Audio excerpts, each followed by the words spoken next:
किसी भी लूप के 3 स्टेप्स होते हैं और ये 3 स्टेप्स इतने इंपॉर्टेंट है कि इनके बिना कोई भी लूप काम नहीं करेगा। चलिए बात करते हैं इन तीनों स्टेप्स के बारे में, लेकिन इसके बारे में जानने से पहले एक बार नीचे का सब्सक्राइब बटन दबाओ। चलिए शुरू करते हैं। कोई भी लूप की बात करें तो लूप में सबसे पहले इनिशियलाइजेशन होता है, लेकिन इनिशियलाइजेशन किस चीज का? जब भी हम लोग कोई भी लूप लिखते हैं तो हम लोग उसमें एक वेरिएबल का यूज करते हैं कंडीशन लगाते समय। कंडीशन लगाने के लिए जिस वेरिएबल का यूज होगा उसे हम लोग को इनिशिएट करना होगा लूप के अंदर ही। तो मान लो फॉर लूप में इनिशियलाइजेशन करना है तो मैं लिखूंगा for i is equal to 0।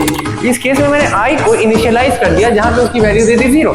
अब बात करते हैं दूसरे स्टेप की, तो दूसरा स्टेप आता है कंडीशन। कंडीशन मतलब वो कंडीशन जो जब तक फुलफिल ना हो तब तक हमारा लूप रन होते रहे। तीसरा स्टेप बहुत इंपॉर्टेंट है। एक बार कंडीशन एग्जीक्यूट हो जाए तब क्या होना चाहिए?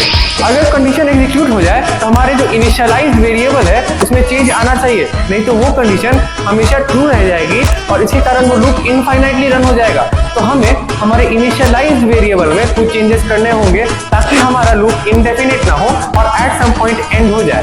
होप करता हूं तुमको पोस्ट कंडीशन, कंडीशन और इनिशियलाइजेशन का मतलब लूप में समझ में आया हो। अब देखो कोड में लिखा है for i is equal to 0 colon i is less than 2, है ना, i is less than 2 then i plus plus.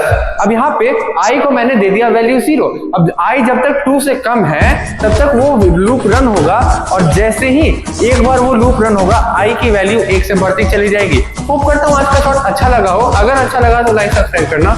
मिलते हैं अगले शॉर्ट में, तब तक के लिए थैंक्स फॉर वॉचिंग।